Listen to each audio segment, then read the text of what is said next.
அப்ப கன்னிகா மடம் கட்டி உண்மை மாதா பூஜைய நம்ம செய்யலாமா? ஆகட்டும். இடைவிடாம கற்பூர தீபார்த்தனை காட்டி பூஜை இடைவிடாம நடந்துகிட்டே இருக்கணும். ஆமா, அப்பதான் நினைச்சது நடக்கும்.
இடைவிடாம செய்து கொண்டு வரும். அதனால அந்தவரமாக மலர் பறித்து வந்து மறுபடியும் பூஜைய நம்ம செய்யணும். அந்தவரமாக அருகில இருக்கக்கூடிய நந்தவனத்துல போய் மலரை பறிச்சுக்கிட்டு வந்து அதுக்கப்புறம் நம்ம பூஜைய மீண்டும் ஆரம்பிக்கலாம். கண்டினியூ பண்ணலாம்.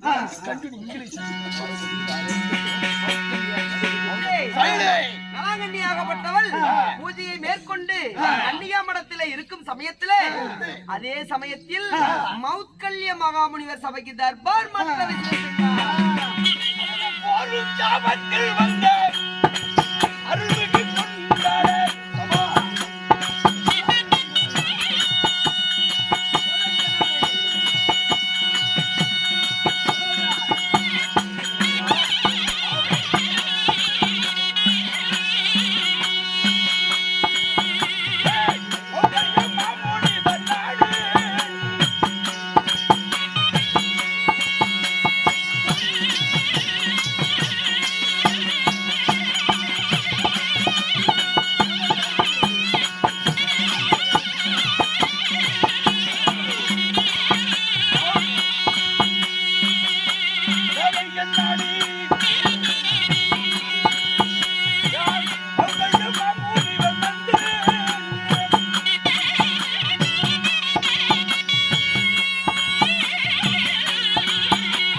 மாலை அணிந்து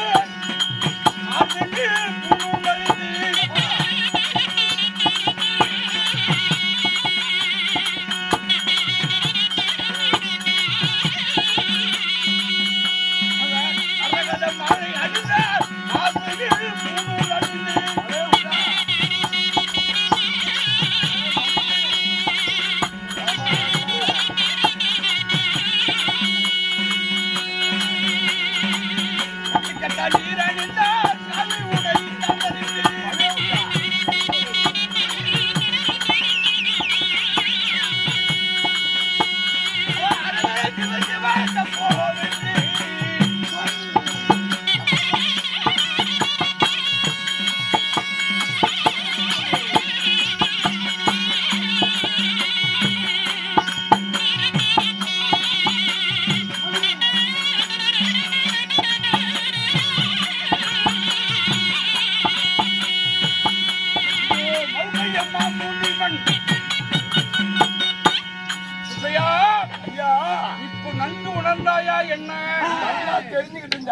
எத்தனையோ ரிஷிகள் இருப்பார்கள்.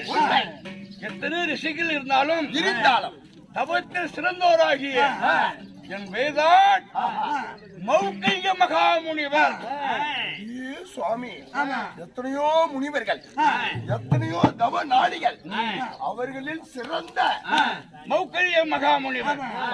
உங்க பேரோ மௌகல்ய மகாமுனிவராய் இருந்தாலும், மௌகைய மகாமுனிவராய் இருந்தாலும் இந்த தோட்டத்தில் நான் என்ன செய்தேன்? என்ன செய்து கொண்டிருக்கிறீங்க?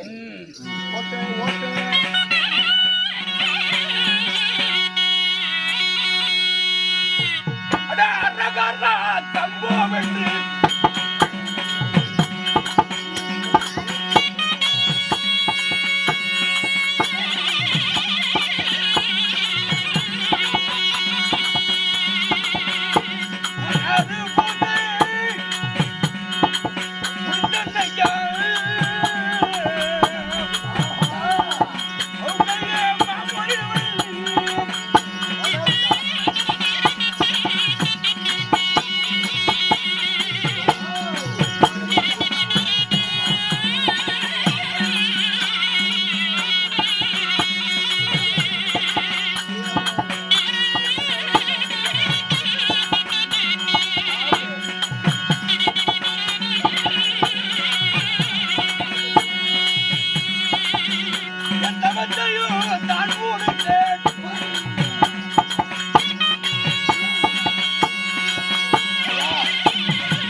என்னுடைய தவத்தை மேற்கொண்டு எல்லா வேள்விகளையும் முடித்து ஒரு ஞானி என்று பெயர் பெற்று உலகத்தில் இருக்கின்றேன்.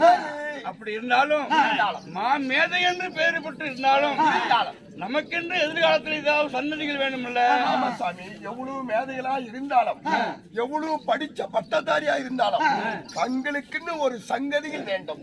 அதனால எனக்கு மனதில் ஒரு ஆசை. சாமி, இவ்வளவு வயசான பிறகு இவ்வளவு பூரா உடம்பெல்லாம் பழுத்து போச்சு, இவ்வளவு காலத்துக்கு பிறகு ஒரு ஆசை மனசுன்னு சொல்றீங்களே, அப்பேற்பட்ட ஆசைதான் என்ன? மனதில் என்ன ஆசை தெரியுமா? நமக்கு எதிர்கால சன்னதிகள் வேண்டும். எதிர்கால சன்னதி வேண்டும் என்றால் ஒரு பெண்ணை பார்த்து விவாகம் முடிக்கணும். செத்து போயிருவேன், உலக அறுத்துக்கிட்டு செத்து போயிருவேன். இல்ல, இவ்வளவு வயசு ஆகி காடு வாங்குது, ஊடு போன எதவாலும் கொச்ச பிடிச்சு தள்ளுது. சாவும் காலத்துல எனக்கு ஒரு பொண்டாட்டி வேணும்னு சொல்றிய, ஏன்டா பக்கத்துல இருக்கிற மந்திரி நான் சாவக்கூடாது? யார் யா கட்டுவா? எனக்கு எத்தனையோ பேர் பெண்கள் இருக்காங்க, இங்க என்ன பண்ற? அவங்க இருப்பாங்க, உனக்கு கிடைக்கணுமே. என்ன கிடைக்குமே? கிடைக்கும்.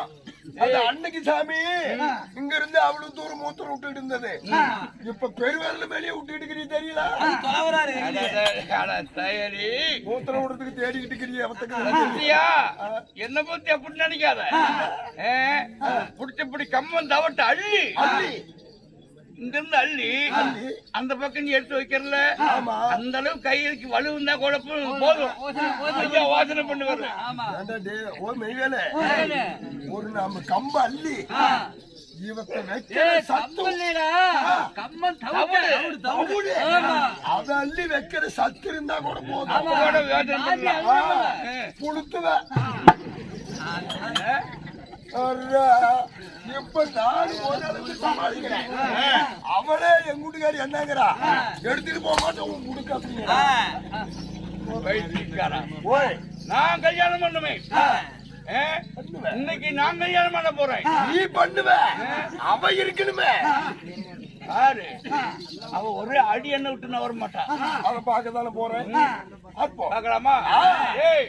கல்யாணம் பண்ணிவிட்டு நீ என்ன நீ கல்யாணம் பண்ணி விட்டா சிரிக்கிற?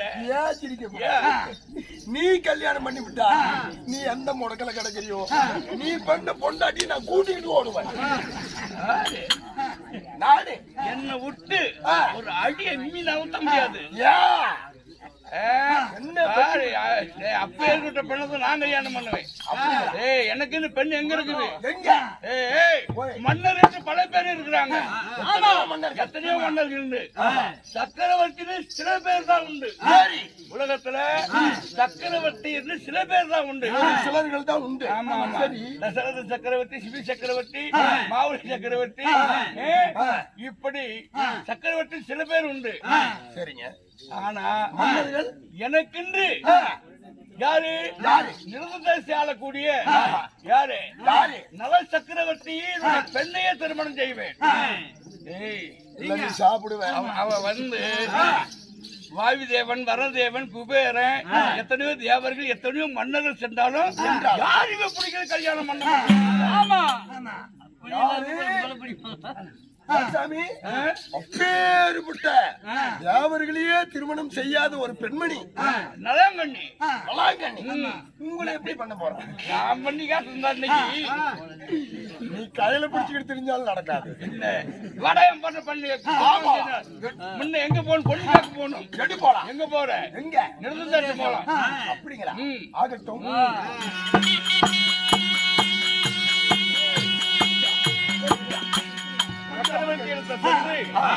ஒரு ஞானி, அவன் ஞானி மௌக்கையர் உன்னை காண வந்திருக்கிறார் என்று போய் சொல். என் வருகை எடுத்து சொல். ஆகட்டும். உங்களை தேடி ஒரு மகா நாணியா? ஆமா, மௌக்கல்ய மகாமுனிவர் வந்திருக்கிறார். இங்க என்ன தேடியா? நம் நாட்டு தேடியா? என்ன யாரும் அந்த காட்சி வேலையை அவுத்து போட்டு தானே நான் குடியோடி போகணும். தேடி மகாமுனிவர் வந்திருக்காரா? முனி. அப்படியா? நாணி அப்படியா? எதிர்கொண்டு அழைக்கிறார். பாருங்கள்.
சுவாமி வாருங்கள் வாருங்கள் உங்கள் பாதத்துக்கு மல்லிகை முல்லிகை மன்னோரஞ்சன் சொல்லப்பட்ட சோலை கொண்டு வந்து நானும் என் தேவியும் உங்கள் திருவடி படுகிறோம்.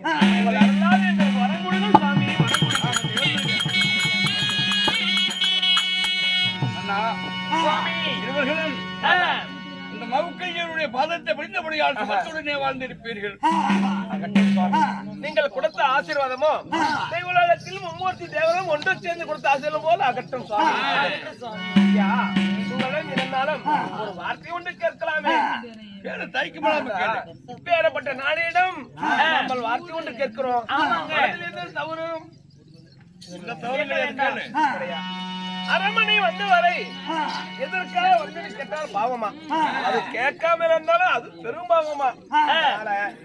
இங்க வந்து அல்லவா எங்கிருந்து எங்க போறேன் கேட்கறதும் தவறு, கேட்காம இருப்பதும் தவறு. ஆமாங்க. இங்கிருந்து எங்க போறேன் இல்ல என்னையே காண வந்தீரா? தெரியாமல் தான் மன சங்கடத்தோட இருக்கிறேன். என்ன காரணம் என்று நீங்க தான் சாமி சொல்ல வேண்டும். ஆமா சுவாமி, அதனால வந்திருக்கீங்கல்ல, நானும் எத்தனையோ வேள்விகளை செய்து எல்லாம் நிறைவேறி விட்டது. இந்த நாள் நான் கொஞ்சம் உழைக்க வேணும். அதுக்காக தான் உன்னை நாடி வந்த முடியுமா? நீங்க என்ன வேணும் சொல்லுங்கள். எங்களால் நீங்க கொலைக்கூடும் என்றால் நான் செய்த பாக்கியம் உங்களுக்கு என்ன வேண்டும் என்று கேளுங்க, அனைத்துமே தருகிறோம். அப்படியா? ஆமா சுவாமி. நான் எதற்காக உங்களை நாடி வந்திருக்கேன்? என்ன காரணம்?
எனக்கு அந்திகாலம் ஆக போகுது. எனக்கு இன்னும் எதிர்கால சந்ததி வேண்டுமல்ல, அதற்காக உன் மகளை நான் விவாகம் செய்யறதுக்கு நீ கொடுத்தா எனக்கு இன்னும் குழம்பு விருத்தி ஆகும். அதனாலதான் பெண் கேட்க வந்துட்டேன். அப்படிங்களா? ஆமா, எப்படி ஆயிலும் உன் மகளை எனக்கு கல்யாணம் பண்ணி வைக்கணும். ஏங்க, எத்தனையோ மன்னாதி மன்னர்களா வந்தாங்க, யாரையுமே வேண்டாம் என்று சொன்னா முனிவரை கல்யாணம் பண்ணி போறோம் நமக்கு. இவரிடத்தில் ஏதாவது மறுத்து பேசினாமானா இவர் மெகா நாணி அல்லவா, சாபத்தை கூட அழித்து விடுவா. அதனால அவரிடம் எப்படி பேச வேண்டும் என்று நன்கு அறிந்தவனா. ஏன்னா நம்ம எது கேட்டாலும் தரேன்னு சொல்லி சத்தியத்தை பண்ணிட்டோம். ஆமா, சரி. அதனால இல்லங்காதபடிக்கு ஐயா, உங்களுக்கு பெண் தருவதும் உங்களுக்கு திருமணம் செய்து வைப்பதும் என் மனதிலே எதுவும் ஐயமில்லை. ஆமா, ஐயமில்லை, இந்த மறுப்பு இல்ல. இந்த மறுப்பு இல்ல. அதனால எத்தனையோ தேவர்கள் என் மகளை பெண் கேட்க வந்தார்கள். யாரையுமே திருமணம் செய்ய விருப்பமில்லை என்று என் மகள் சொல்லிவிட்டார். அதனால் கன்னிகா மடம் கட்டி 48 நாள் கௌரி பூஜை செய்து வருகிறேன் என்று என் மகள் பூஜை செய்து கொண்டிருக்கிறார். நான் உங்களிடம் சொல்வது என்னவென்றால், என் மகள் விருப்பமே என்னுடைய விருப்பம். நீங்கள் என் மகளிடத்தில் சென்று திருமணம் செய்து கொள்ள சம்மதத்தை பெற்று வாருங்கள். நான் உங்களுக்கு திருமணம் செய்து வைக்கிறேன். ஏங்க, என் மகளிடத்தில் சம்மதம் பெற்று வந்தா உனக்கு எந்த ஐயம் இல்லை. முக்கியமான திருமணம் செஞ்சு வைக்கிறேன். என் பொண்ணுடைய சம்மதத்தை வாங்கிட்டு வாங்க. வாங்கிட்டு வந்தா பொண்ணு உங்களுக்கு கட்டி கொடுக்க கவலைப்படாதீங்க. சரி, அப்படி கன்னிகா மாடத்தில் செல்வதற்கு அனுமதி வேண்டுமில்ல? நீங்கள் அனுமதி போனா அனுமதி மறுத்து விடுவார்கள். அதனால ராஜ்ய முத்திரையிட்ட இந்த கல்யாணி மோதிரம் இருக்கிறது. இதை காமித்தால் உங்களை உள்ளத்தில் அனுமதி தருவார். என் மகளிடத்தில் பேசி என் மகளின் விருப்பத்தோடு வாருங்கள். திருமணம் செய்திருக்கிறேன். நாங்கள்